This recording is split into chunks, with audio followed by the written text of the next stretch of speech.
Hello, everyone. Welcome to our AMPED webinar for this month. As you guys are filtering in, I just want to remind you that you can go ahead and introduce yourself in the chat. Thank you so much for coming. We will be starting in just a couple minutes, giving people time to come in. We've reserved some time at the end for questions, so you can use the Q&A section to put those in, and just give us a couple minutes before we start.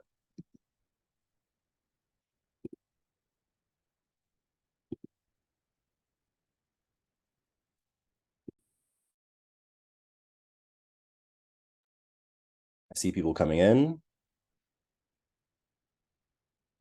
Hi, Madison. Hi, Joe. Hi, Scott, too. All sorts of people I know. Come on in, everyone. As you guys are filtering in, apologies to those who got here early, but you're gonna hear me say this like 5 times. Remember to introduce yourself in the chat. Go ahead and you can put your name, you can put who you work with, and we will be starting in just a minute or two.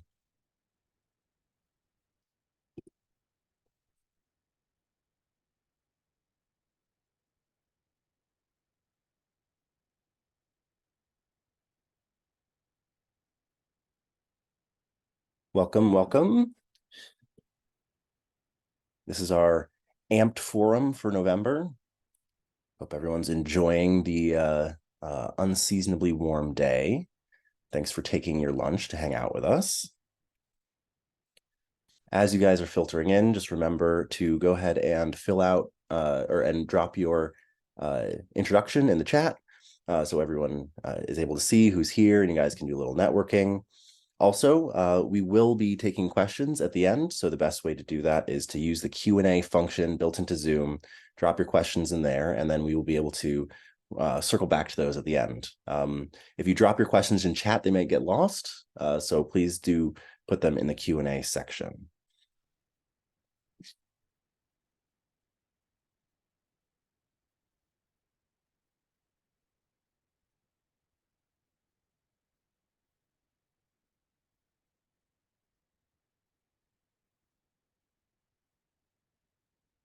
Nice to see people filtering in. Thanks again for joining us.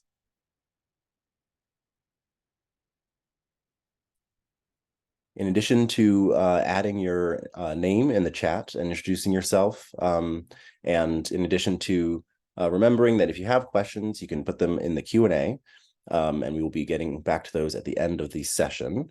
There is also going to be a very short survey at the end of this, so you will be directed to that. Please take a chance to fill that out. It'll be super helpful for us if you can just take a couple minutes. And also everyone who is here will get an email with the recording, the slides, the survey link. We're going to post the recording on YouTube as well. So there'll be a few different ways for you to come back and review this. But let's go ahead and get started. We'll go ahead to the agenda. What we're doing today is introductions. We'll talk about the goals. We're going to talk a little bit about what AMPED is for anyone who this is their first webinar.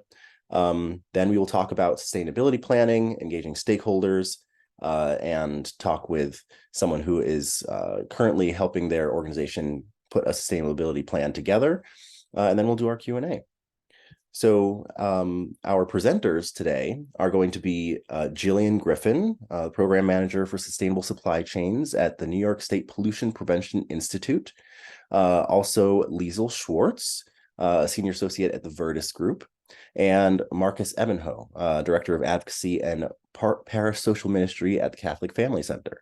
So I'm super excited that we're going to get to hear from them. And they are going to be able to share their experiences and share their expertise with us. And we want to be able to, through that, understand the process for creating a sustainability plan, how you get started. We're going to hear from Marcus's organization on how their implementation is going, or how their creation of the plan is going, rather. And we're going to learn also about different options for supporting you if you want to help your organization do a sustainability plan. As far as what we are, AMPED is a group that came together with the purpose to make the Genesee Finger Lakes region healthier, more efficient, and more resilient, specifically by supporting our community's transition to vehicles and buildings powered by carbon-free electricity. So we are here to help people with that. We're funded by the Climate Solutions Accelerator, who I work for. It's on my shirt there, and also Greater Rochester Clean Cities, and the support from the City of Rochester. So thank you so much to those funders for helping us with this. We also have a steering committee. You can see our steering committee members. Thank you to them for helping organize all of these, and our creative partners as well for helping make all of this happen. Now, I'm going to go right ahead and get us moving, handing it over to our first presenter, Gillian Griffin. So Gillian, take us away.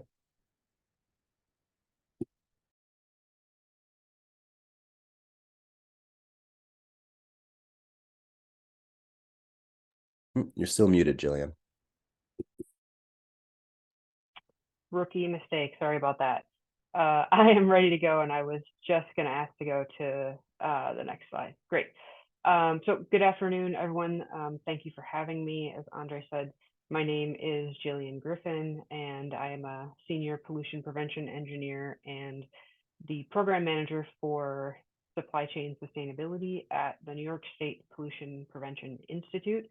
As we all are, I'll be talking about sustainability planning today. If we go to the next slide, I'll start with just telling you a little bit more about my organization. So the New York State Pollution Prevention Institute, or P2I for short, is a nonprofit organization. We're headquartered at Rochester Institute of Technology and funded by the New York State Department of Environmental Conservation. And our mission is to help businesses and other organizations across New York State reduce their environmental impact. You can see a couple of our different focus areas there on the slide. Next slide. P2I is part of a broader resource network in New York State, including 5 partner universities. So Binghamton, Clarkson, Cornell, Rensselaer Polytechnic, and of course RIT, as well as all 9 of New York's manufacturing extension partners. So a pretty broad reach. Next slide. We do work with all types of organizations, so not necessarily just businesses. To be eligible for assistance, organizations need to be New York based. Our projects typically range in cost from $15,000 to $50,000, with a timeline about 2 to 6 months. But because of the funding that we get from the DEC, we're able to offset most of the project costs to organizations that we serve. So first projects have an offset of 90%. So if we were doing a $15,000 project, that would be $1,500 to the organization we're serving. So we like to think we are a pretty good value, but mostly we're just trying to be as accessible as possible across New York State to organizations that want to need some help reducing their footprint. Next slide. So for today, I'm going to start off with a brief high-level overview of sustainability. I'll discuss making the case for sustainability within an organization, and then I'd like to introduce you to something we developed here called the Sustainability Management Cycle, which is a sustainability planning tool, and then finish up with some additional tools and resources that you might find useful as you work to create your own plans. Next slide. Hopefully you've all seen some iteration of this before, but when we talk about sustainability, basically means development that can meet the needs of the present without compromising those of future generations meeting their needs. Those needs falling into 3 different pillars, so social, environmental, and economic. And you can see on the screen a few different ways we talk about these pillars. So maybe you've heard people, planet, profit, or corporate social responsibility, or sustainable growth, or triple bottom line. Another one is ESG, which stands for environmental, social, and governance. That's kind of the field we're playing on. And when we talk about organizations, the responsibility for sustainability lies with the stakeholders.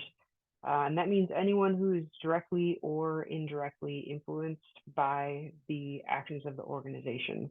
And when we talk about a sustainable organization, it's one that wants to benefit many, to not exploit or endanger anyone or anything, and to reduce environmental impact and preserve resources, people, labor, community, and profits.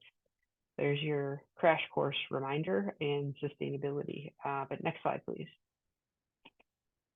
Okay, so now that we have an idea of what we mean when we talk about sustainability, I'm going to shift into sustainability planning, which starts with making the case, or more simply, the why. What is motivating your sustainability plan? Why is sustainability important to your organization? A couple ways to look at this, both internal and external. So from an internal perspective, what are the drivers? Are there particular areas of interest or focus? Broadly speaking, that could include greenhouse gas emissions, energy, water, waste, toxic substances, additional things like that. Also, there may be some internal goals that your organization has set. Maybe you want to pursue a third-party certification like LEED or B Corp, or TRUE, which is zero waste to landfill. From an external perspective, you want to think about if your sustainability plan is motivated by stakeholders or constituents. This could include requests for environmental impact information or other indicators of risk. The marketplace, broadly speaking, or even just peer organizations can also drive action. So I've got a few examples on the slide that apply to the business world primarily, but the same ideas apply to really any kind of organization. So for example, what are peer organizations doing to reduce waste? What are other social services organizations doing to reduce the energy consumption of their buildings? If your organization provides skills and jobs training, does that programming focus on green industry? Next slide. So once you have a sense of what's driving or motivating your sustainability efforts, it's really important to have support from the top of your organization, because it's incredibly difficult to implement new initiatives without that buy-in. Ways to get support can include using data to demonstrate benefits like cost savings, presenting initiatives in terms that make sense to your key stakeholders. So what language do they use? And demonstrating the materiality of the initiatives you're championing. Why is it relevant? Why does it matter to your organization? So these are a variety of questions that you might need to be able to answer for top management, things that can show that sustainability can further your organization's goals, and how you can communicate that significant impact. Next slide.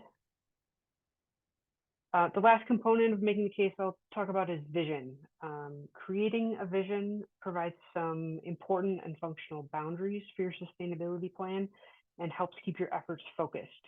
Sustainability, as I think we probably all know, is an all-encompassing concept. So because we have to prioritize our time and resources, a vision statement is something that can really help clarify the purpose of a sustainability plan as you determine what efforts you want to take. It can also serve as a touchstone or a guidepost as you begin implementation, and help ensure that the different efforts you're undertaking will contribute to solving the problem that is motivating your plan to begin with. There are a lot of different positive actions you can take to promote sustainability, and vision statement, again, just helps focus those actions to create the biggest impact based on whatever your organizational goals are. Next slide. When it comes to actually creating a sustainability plan, there are a lot of different approaches out there. The one that we use is called the Sustainability Management Cycle. As you can see, there are several different components of the cycle that get repeated over time. It's really important to take a dynamic approach to sustainability planning. You need space that not just for continuous improvement, but to allow for changing and improving resources and technologies. The pursuit of sustainability is and will always be an ongoing effort that shifts and changes over time. So it makes sense to have a plan that can respond to that. Next slide. Okay, so once you have determined a vision and secured the support you need for your sustainability plan, the next step is to figure out where you're starting from and where to go next. And that's what the measure and assess and analyze stages of this management cycle help you do. So that could be ranging from establishing a baseline for whatever you're trying to improve. So maybe energy consumption. If you want to improve that, you probably want to figure out how much you're consuming so that you can measure performance over time. This phase also includes taking stock of your performance relative to your peers. Learning and understanding what they're doing can be helpful in knowing how well you're doing. Next slide. So moving on to the analyze phase, the focus shifts to making sure that the objectives of the plan align with the organizational vision and mission. This is also where targets are developed both quantitatively and in terms of feasibility. Targets should be achievable, they should be achievable, measurable, and have some component of accountability. I was clearly thinking about SMART goals right there. As our efforts become successful, we can increase those targets and push further. Next slide.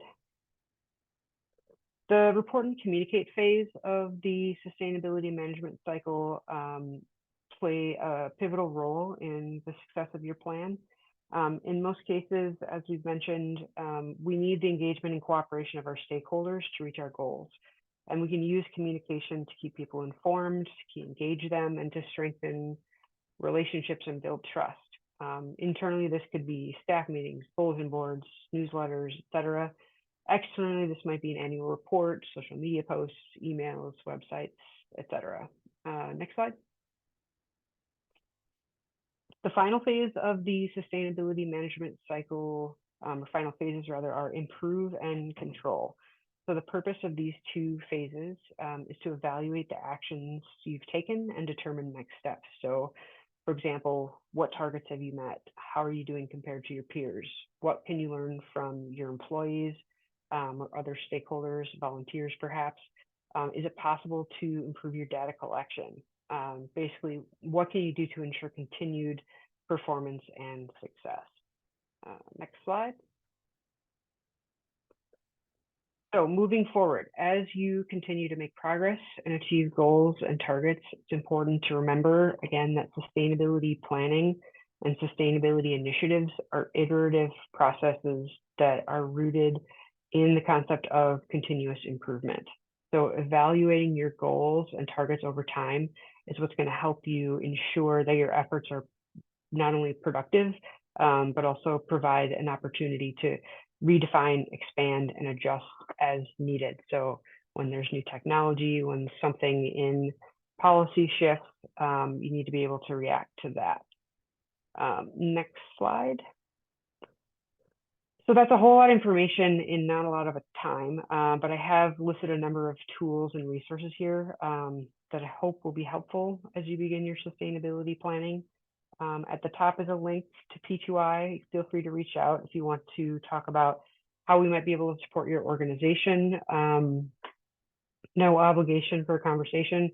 And then the remaining links are things that will help you measure and in some cases track metrics that will help you kind of realize your goals and plans. And that's all I've got. Thank you so much. Great. All right. Well, with that, we're going to move to our next expert, Liesel. Go ahead, take us away. Awesome. Thanks so much for that great overview. Next slide, please. So my presentation today will reinforce a lot of what was just shared, but from the perspective of kind of some of the work that we do and the approaches that we take specifically around participatory planning. And so one of the goals of my presentation is for you all to have a better understanding of the value and the role of participatory planning, which we'll dive a bit more into, as well as kind of answer that tricky question of organizational and leadership buy-in, right? It all sounds really good, but like how do we get everyone on board with this process and with the end results? And so we'll talk a bit more about that as well. Next slide, please. Briefly, I'll just give a quick overview of Verdis Group. We are a small but mighty sustainability consulting firm. We are B Corp certified, mostly located out of Omaha, Nebraska, though I myself am located out of Buffalo, New York. And our purpose is to create a thriving and resilient world. Next slide, please. We do this through a number of different service offerings, including planning efforts like the one we're going to talk about today related to sustainability or climate action planning. We also do some additional planning and metric development around decarbonization and climate vulnerability, as well as helping organizations that have plans to implement them and to engage with their community, whatever they might define as their community. We find that a lot of organizations build out these plans. Maybe they get really good buy-in, but then it's a lot of work to be successful and to adapt to that changing climate that was mentioned, the regulations and all that might come up. And so we're able to help organizations with that. Next slide, please. So I'd love to learn a little bit more of everyone that's in this room as far as your experience with sustainability planning. And so we have a quick poll. You can either pull your phone out and scan that QR code, or Sarah has very conveniently added the link in the chat. You can open that in a separate window. You should potentially get a prompt to enter your name. You certainly don't have to. You can just skip that. And then you should see the first question, which is regarding how many on this call have been a part of a sustainability planning process. And if you're having challenges, we can also just skip this, but it'd be nice to kind of just have a sense of where folks are coming from.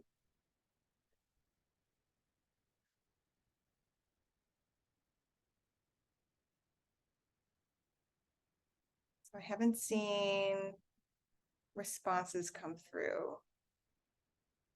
Okay, I don't see the question. Let's see here.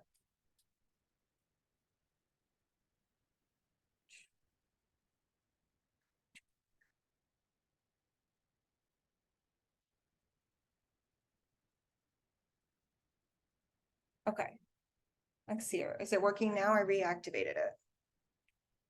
Yes, okay, great. I did it last night, but apparently doesn't like it if you pre-plan. There we go. Okay, wonderful. We're seeing some responses come in.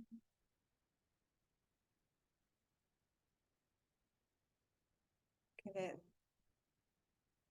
10 more seconds. Most of you have been a part of a process. So we're going to share the results afterwards. When we share out the slides, I'll copy the responses into the slide deck so you can get a better sense of your colleagues on this call, their experience. But for the most part, 77% of you are saying that you have, and 23% have not.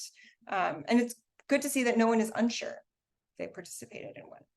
All right, so then in theory, the next question is going to pop up, which is one word that you would use to describe any organizational planning process. So whether it's sustainability or otherwise, if you've been a part of a planning process for an organization, how would you describe it in one word? All right, so we got complicated, multifaceted, nice, arduous, yeah, I can attest to that. Complex, I really like these words, these are excellent. Multifaceted, all right, great. More complex, complex is a popular one. Ooh, exciting, yay, I like that. Thank you for someone who putting in something a little more positive. Great, well, I'll give it 10 more seconds. Refreshing, ooh, ongoing, yep, okay, and I think that aligns with what was just shared as well, and I would agree it's an ongoing process. Okay, and then we're going to do one last question. All right, where is the push for sustainability planning coming from in your organization, if at all? And if it's not, that's fine, and you can just say nothing. There's not a lot of it coming out, but I'm curious. Yeah, NA works. And so employees from within, that's what we're seeing. Employees want us to do much more. That's great. Leadership. Ooh, yay. Love to see that. The CEO, fabulous. Executives, okay. Not so much, yeah. It's not uncommon. Program managers, excellent. Ooh, corporate commitments. Yeah, that can be a good driver, but also kind of complicated. So, well, all right, fabulous. So we're going to jump back over to the presentation. You feel free to keep adding to that one if you'd like to. Thank you so much to those who participated in that poll. Next slide, please. All right, so really briefly, because this was already kind of touched on already, but there's a couple of points I'd like to make around the promise and growth of sustainability over the last couple of decades. Next slide, please. So my experience with sustainability historically had started with the 3 Ps, people, planet, profit, or the 3-legged stool. Any one of those kind of terms had been quite popular for a number of years. But I really felt that, like, although we said the 3 Ps or the 3-legged stool, that most of the time we were focused on the planet, and that the people and the profit were kind of like an added benefit to addressing the planetary issues. And while that's important and it's understandable that that was maybe the perspective we were coming from, because a lot of that time we were also trying to convince people that there was a planet issue that needed to be addressed. I really felt that in 2015, around the 2015 timeframe, especially when the Sustainable Development Goals came out, and the Paris Climate Agreement was signed, that there was a real shift away from like, okay, we don't need to prove that climate change is happening already. We can just like start to actually do this really hard work. And when we started to do that, we realized like, oh, wow, no, like we actually do need to incorporate all these other elements as part of this process, that it's not an extra benefit that we help society, that it's really kind of integral to how we approach this problem. And the Sustainable Development Goals in particular, I felt did a really good job of displaying what that might look like and making it a bit more clear for folks who aren't in this every day. So if you haven't checked out the SDGs, I encourage you to look at those resources. But what it's meant is that we kind of evolved sustainability plans away from how do we mitigate carbon emissions to this more all-encompassing, how do we better the world for future generations perspective. Next slide, please. And so we've seen also a growth in interest from organizations across the world for many different reasons for committing to sustainability goals. They've not only created plans and stated their goals, but they've stated them very publicly. They've updated their progress very publicly, and they've made at times very public gestures of support for sustainability, where it's signing to pledges and commitments at a national and international levels. We've seen this trend continue to grow. Next, or yep, thank you.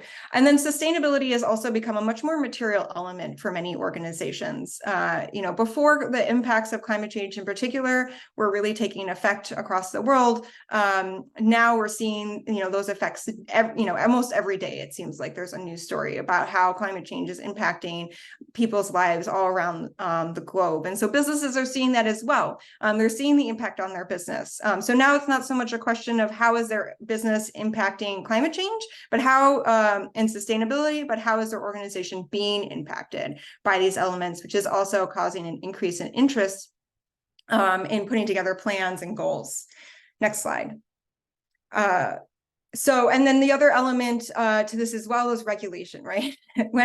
when the obvious isn't working, regulation will certainly get some organizations to the table. And so we're seeing a lot of movement in this space. Internationally, in Europe, the sustainability reporting standards were approved this last year and in place. And so organizations that are international are probably well aware of these regulations and the driving factors that they're putting on planning efforts and action as well. The National Association for Insurance Commissioners is also required reporting in alignment with science-based targets. Next slide, please.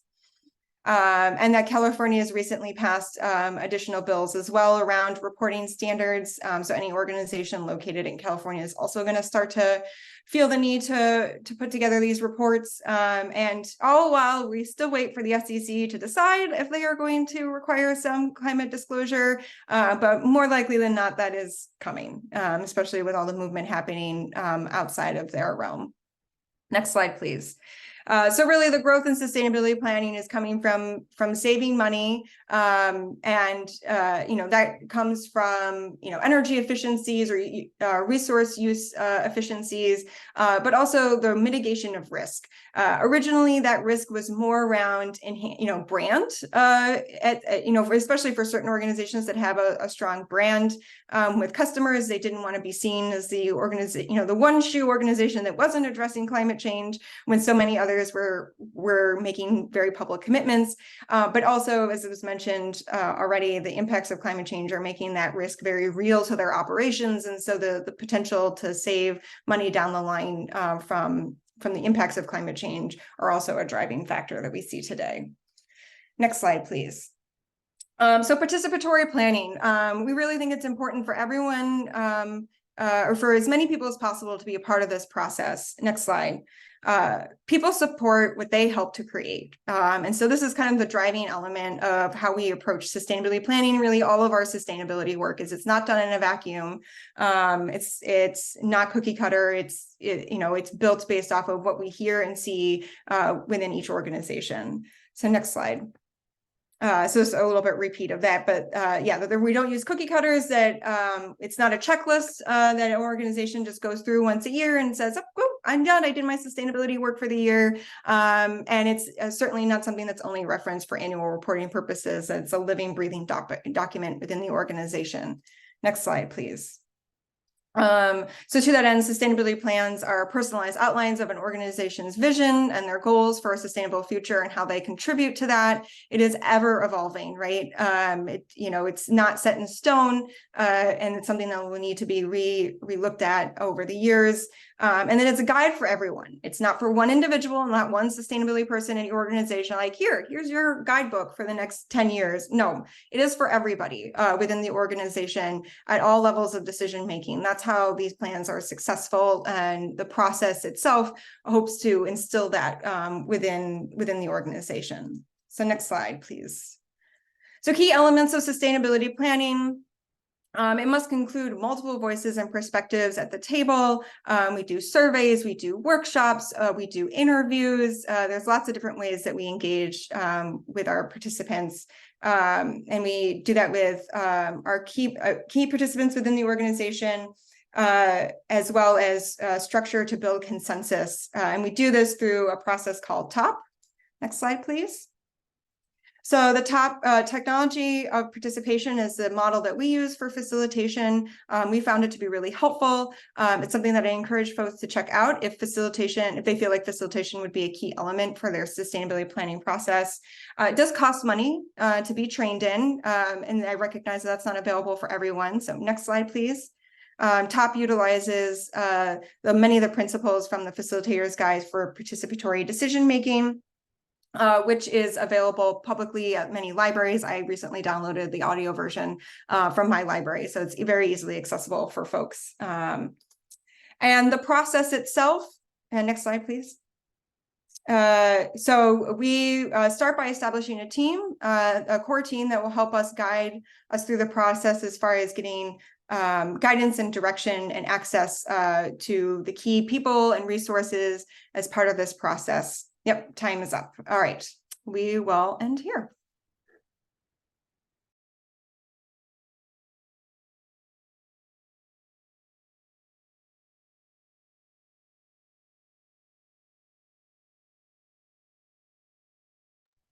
Sorry, I just realized I was muted. Sorry about that, but we are going to pass it to Marcus, and we'll have more time to hear from Liesel during the Q&A.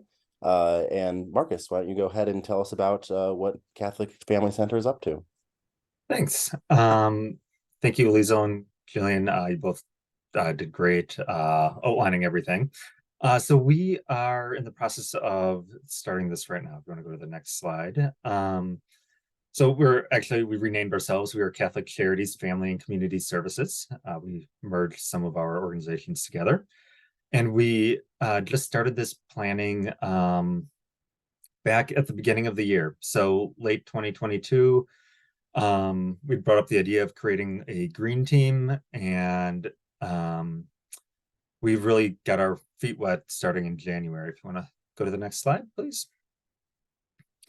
So kind of why climate action plan? It's a little bit more about us. So we are a nonprofit organization. We do everything from working with refugees, doing mental health for everyone, doing adoption, working with people at the end of life with developmental disabilities.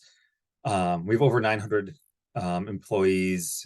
We're in all 12 counties surrounding Monroe, is where our main headquarters are. And we have over 30 sites. So we're a pretty big agency. But this really came out of the employees. A lot of us were concerned about what we were seeing everything getting thrown into the trash, and recognizing that there's this great need for this. We were also noticing the impact that climate was having on our clients. So we do a lot of helping people get into housing, and people finding places that are either, will flood in the spring and fall, or they will, don't have proper insulation during the winter, or too hot to even like be inside during the summer. And really recognizing that this is something that's going to keep happening as our climate changes further. But also with our future risk analysis, recognizing that, everything that's going to be happening with the climate is going to impact us, and we need to be prepared, both from our own day-to-day workings, but also that we're the major refugee resettlement agency in the Rochester, Monroe area. And that as we have more and more climate refugees, I believe by the end of the century, they say 2 billion people will be living in extreme heat. And that's going to cause a lot of changes. So we're trying to prepare ourselves for that and mitigate it. And finally, you heard about like the 3 Ps. I'm going to throw one more P here. Pope Francis. So we are a Catholic organization, and it's little known, but actually a couple of years ago, he called on every Catholic organization to create what he calls a Laudato Si action plan, because we have to do everything in Latin apparently. But basically it is to create a plan to address our greenhouse gases and our ecological footprint, and see how we can prepare for the future and hopefully mitigate the crisis as much as possible. And so that's for every Catholic school, every Catholic hospital, every organization like ourselves, every church, every person. He calls on us all to do that. All right, next slide, please. So what was our process? So we really wanted to find a way to weave this throughout our whole organization, through all of our different programs, and kind of put it into our values and mission statement. We're not there yet. We're working on that. But we also wanted to do like the low-hanging fruit, the easy stuff, getting, recycling or making sure we're printing two-sided, but also high-level processes of how we really look at our purchasing and look at where we're getting our supplies and what happens to them when they leave. And it was perfect timing, because that's when we heard about Color Your Organization Green, which is run by the Climate Solutions Accelerator. Andre's been helping us through that, so I'll give a big shout out to him. He's been wonderful. And so we started that in January of this year, and we can kind of taking this step by step. Next slide, please. So we did a kind of an analysis of our situation and kind of figuring out our goals. So first we figured out who our stakeholders were, and that was more challenging than we thought it was going to be. At first we were looking at, well, it's easy, it's just our clients. And then we realized, well, our employees and our communities, and our employees who work from home versus our employees who come to an office, and our employees who do transportation for a living. And suddenly it just started rippling all over the place, but then we were able to pull it back in. Talking about our funders as well as one of those, and the government.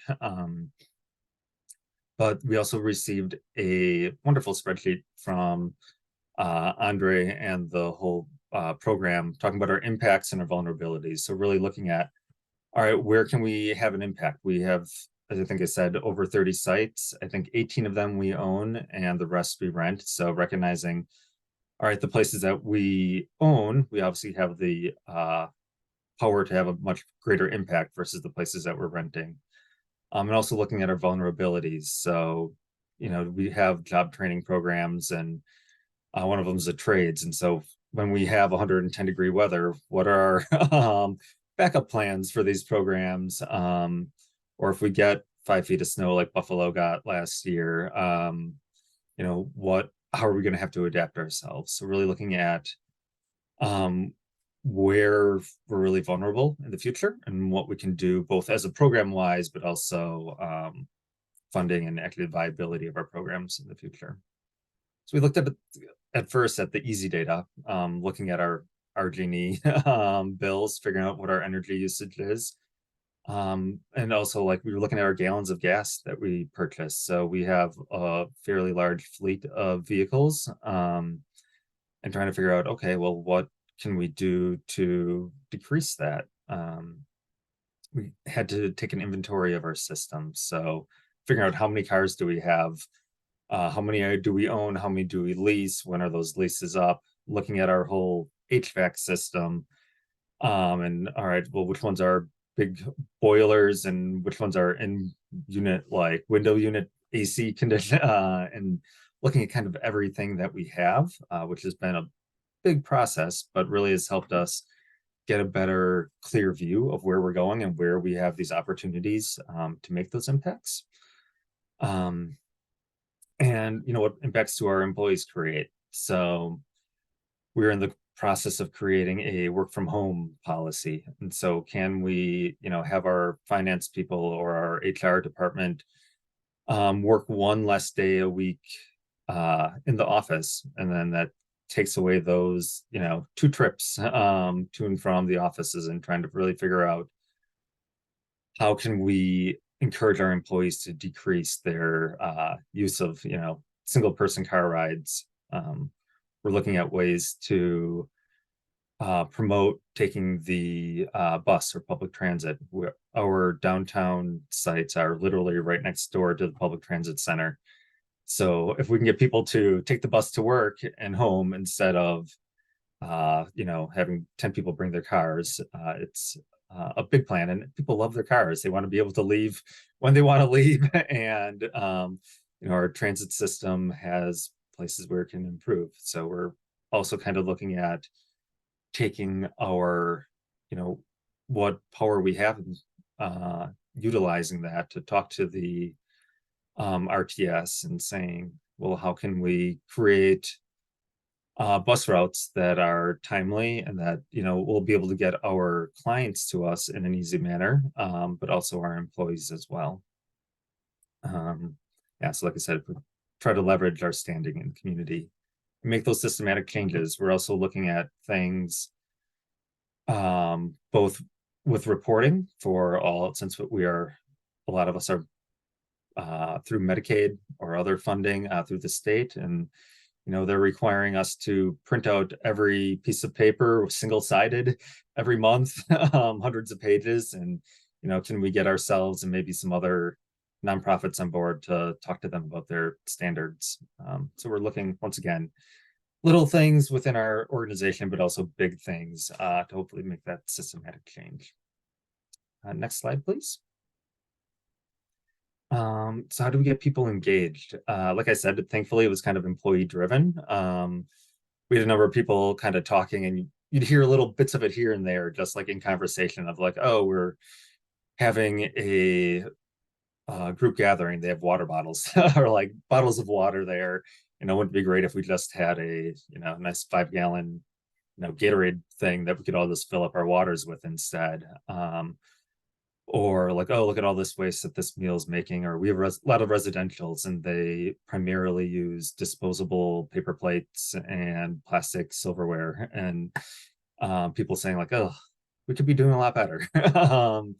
So a lot of it was employee driven, but also thankfully our senior leadership and our CEO, once she heard about this, was 100% on board and said, great, like, let's get this started. And so we almost immediately, we have one of our senior leadership team, one of our VPs, who helps is one of our co-chairs for our green team that we created. And they're really excited and seeing how we can wrap all these changes throughout things. So we had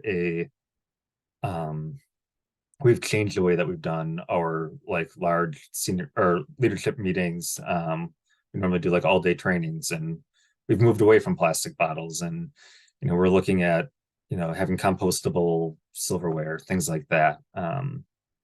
Whatever we can do, we're doing it. But we also recognize that we need buy-in from everyone. So there's a couple of ways we've done this. First of all, we have an intranet, and we are trying to we have people where they can put in a suggestion right there. They can just click on a button and say, oh, I noticed if we had timed lighting, it would make a big difference. And then they can send that to us, and we can send that to our purchasing and facilities. And once again, we buy in from purchasing and facilities, which has been wonderful. We try to have gatherings. So we had a benefits fair, and we had a table there that people came and talked to us with. It really seemed to engage our younger employees, especially people in their 20s and 30s who are really interested in this, and we're really excited that we were doing this. So I just think from our overall morale and keeping decreasing turnover, it's a really great thing. And like I said, we always try to get feedback and have the people who are kind of living the day-to-day of our organization be the ones coming up with ideas while we're also looking at the big structures and policies. So thank you. All right. Thanks, Marcus. All right. So we're going to move on to the Q&A. Let me remind you, if you have specific questions, you can go ahead and drop them in the Q&A field right there built into Zoom. And if you did drop something into chat, please move it over so that we can see it there. As it is, there are a couple questions here I'd like to ask. One is, can you share a pivotal moment or a challenge you faced in developing your sustainability plan? Marcus, that could be for you, but Liesel and Gillian, I'm sure that you've seen, and all the people you've worked with, you've seen some of those pivotal challenges as well. So whoever is interested in that one. I can jump in. So we are finalizing it for tomorrow. Andre's been helping us in our last minute scramble to finish the whole thing. But I think what has been pivotal is once we recognize where we have control and where we don't have control, really recognizing where our impacts are. And then we can say, all right, these are wonderful ideas, but we don't really have control on it right now. So let's focus on these specific issues and these things that we can really create solid goals around that we have impact on. That's really been helpful for us, because a lot of times we have these pie in the sky ideas, myself included. I'm often a big thinker that way. I'm like, all right, let's bring that back down, put it into something really tangible that we can look at over the next year and then over the next number of years as well, as we follow through with our plan. Great. Mm-hmm. Another question here. How do you identify the most impactful areas to focus on when you're starting your sustainability efforts? My response to that would be data. And that's actually an answer to the first question as well, in terms of a pivotal moment tends to be when you finally get some actual information and some metrics, so you can see like, oh, we are consuming this much energy, and we can understand that this generates those many GHG emissions, or we're consuming this much water, or whatever it is. That can be helpful in terms of just helping you see what's possible and identify next steps and solutions for that. It can also be really helpful in terms of getting top management commitment. You can go to them and say, here's some numbers about what's happening and what we think we can do. And by the way, we can save some money if we do X, Y, and Z. Yeah, definitely. That's a good one. So besides those like most impactful areas and how you identify them, before you have all the data and stuff, are there examples, Liesel, maybe you have examples for this, of like small actionable steps that'll make a difference in promoting sustainability? Well, I think, at the initial onset, just levels of engagement, whether it's a survey, a focus group meeting, a town hall.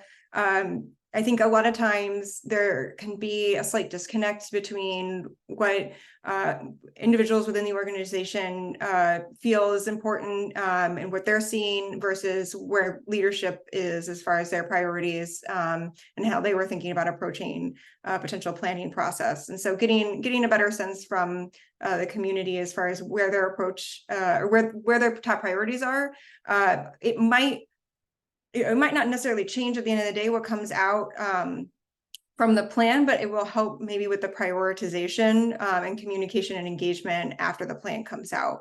Because you can't just release a 50 to 100-page document and expect people to read it. You have to customize communication to where folks really feel like they can add value and where they see the greatest challenges. And so that can help with crafting that language as well. Awesome. One last question before we do our sort of lightning round. Is there a way to process like obstacles or resistance from different stakeholders during the implementation process, or even during the planning process? What do you do when you're trying to engage a bunch of different people and there's tensions about what you should prioritize and things like that?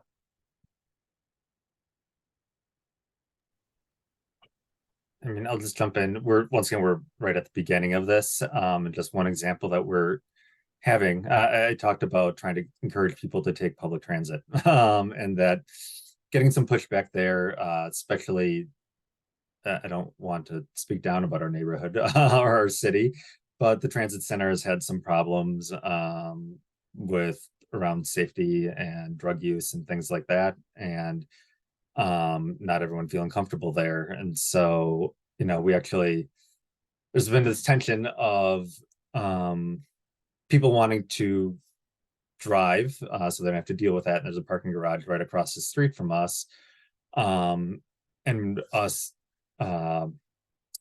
paying for people's parking, for our employees' parking, when instead we want we want to create something in here instead to have them, we can either pay a certain amount for your parking this month or give you a bus pass.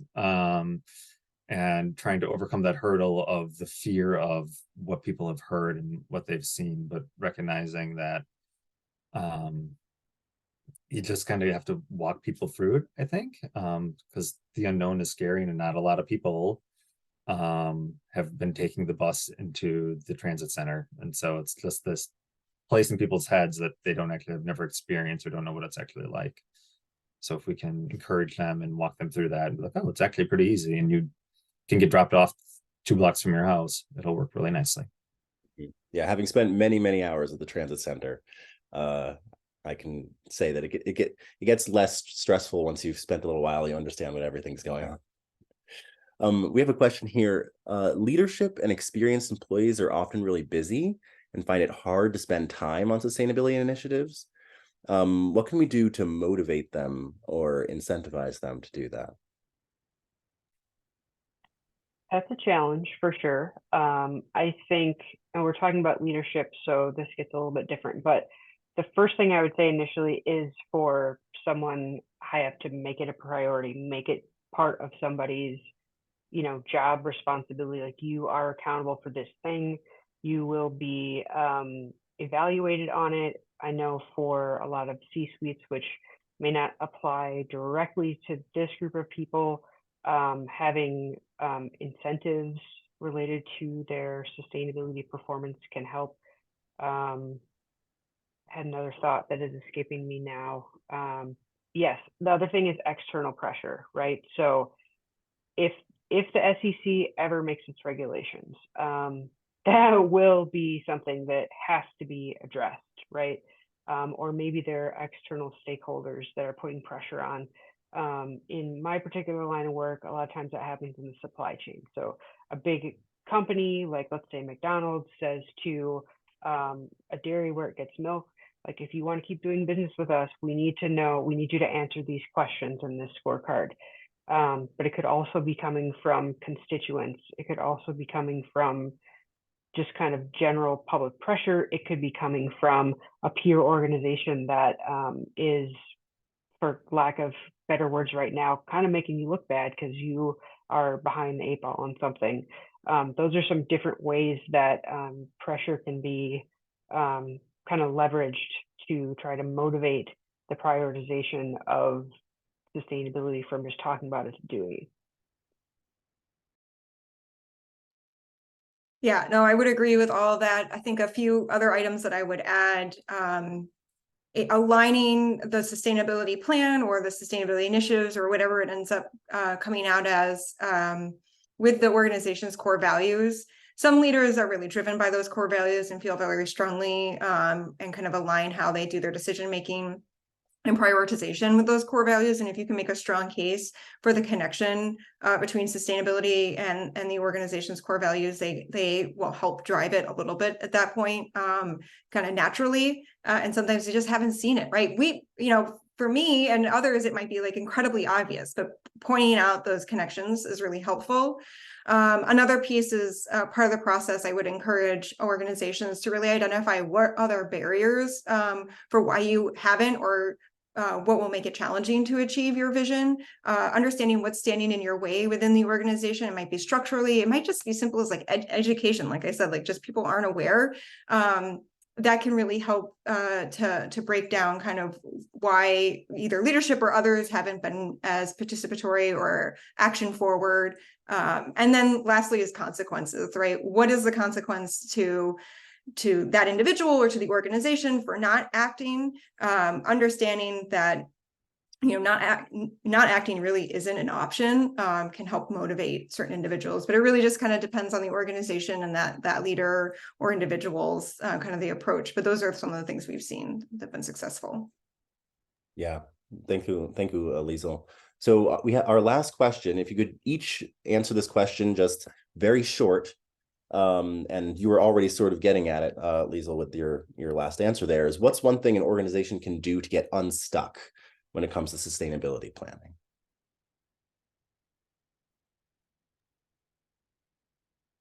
A couple thoughts that I had were to bring new voices to the table, to the conversation for different perspective, and even to just read a book on the topic with some anecdotes about what other organizations have been doing, again, to get different perspective. You could also hire a consultant, which Liesel and I would be happy about, but there are lots of ways. I know. I was going to feel bad that was going to be one of my suggestions. I having been the individual who works within an organization to do sustainability work and have been that individual who drives the sustainability planning process, right? So I've gone through that all without an outside consultant. And there's positives and negatives to that. It's a lot of work, one. And it can be challenging, especially if you've been there for a while. People kind of expect what you're going to try to push. And whether it's you or just their perspective of you, it makes it kind of challenging to be somewhat innovative and open. And so and especially for leadership, if you have a leader who is kind of hesitant and on the fence, bringing in that outside person can really help to kind of just drop the guards a little bit and allow for more freedom of conversation. It's certainly not required for every organization. And it's not always appropriate for every organization, and that's fine. But if you are struggling, that can be helpful. I would also 100% echo what's already been said as well. And especially around the barriers and consequences that I just mentioned, those can be a good place to get unstuck. If I could just add something, I think for us in our situation is talking to our frontline staff, the people who are doing the day-to-day, and to our clients as well. I mean, they're the ones who are living in housing that may not be up to par. They're the ones whose neighborhoods are changing, and we really need to stay attuned to what the community's needs are. If we can just kind of look outside of ourselves instead of being so internal, really listening and figuring out where we can partner, even if we're like stuck on something. Are there other nonprofits who are working on this? Are there other groups in the community that are? And either stealing their ideas or like, all right, us as ourselves cannot do anything more, but if we can get 3 of us together, then maybe someone will listen to us and we can really start to make those changes together. Awesome. Well, thank you so much. Thanks to all our panelists. We have like 1 minute left, so I'm gonna show you like 3 more slides. Remember that you will be getting a email after this with all this information. You can go ahead to the next slide. Remember also that AMPED has a website with lots of useful information. It has information on building electrification, information on fleets, information also on personal electrification for your homes or your employees' homes. Go ahead to the next slide. Also, please check us out on social media. We will be announcing when we have another one of these. You can follow us on LinkedIn. We are on Instagram now as well and Facebook. So we'd love for you to keep signal boosting and keeping up with what we're up to. And our last thing is next steps for you. If you want to check out one of our case studies on the website, that would be great. Some of the resources that were linked or that are going to be in the slide deck, I'm sure could be super helpful to you. And also, if you're interested in beginning this process, you can call Gillian or call Liesel or call me and consider Call Your Organization Green. We have applications open until mid-December, and we would love for you to join our second cohort, our 2024 cohort, to sort of guide you through this process if you want to do it yourself hands-on. And so that's about it. Thank you so much again to all our attendees, and we'll see you next month, hopefully, or at our next session. Thanks, everyone.